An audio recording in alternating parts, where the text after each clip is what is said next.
Pagkatapos ng work ko, ayan, dumaan ako dito sa market para bilhin tong chocolate at dumaan na rin ako dun sa flower shop malapit sa amin. So ito guys, binili ko tong flower 1 rose. Guys, surprise ako yung boyfriend ko. Bibigyan ko siya nito ng flower. Isang flower lang yan, rose.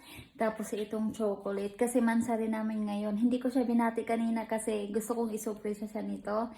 Tapos ayun, gusto ko rin maramdaman niya na kaya ko rin ibigay sa kanya ang mga binibigay niya sa akin, na lagi siya nagbibigay sa akin ng flower, tapos chocolate, tapos mga material things na hindi ko naman kailangan. So ayun, gusto kong suklian lahat yon kahit sa ganitong paraan lang guys. Kahit hindi naman sa expensive, so okay lang yan. Happy na siya nito. So ayun, alas 8 pa yung out niya, so ako'y maghihintay. Habang naghintay ako guys, magluluto naman ako. So ayun, tingnan natin kung anong reaction niya mamaya.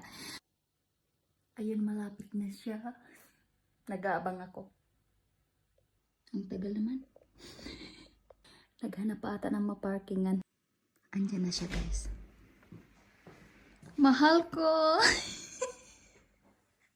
Happy Mansari! Eh? What is that? Box for food. What is that? Happy Mansari, mahal ko. Happy? Ito.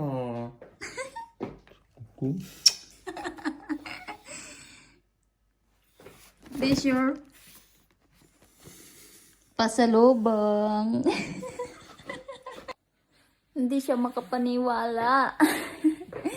Na binigyan ko siya ng bulaklak, kagaya ng ginagawa niya sa akin. Ayun lang. So happy siya. Nag-cry-cry nga lang. So ayun lang. Thank you for watching.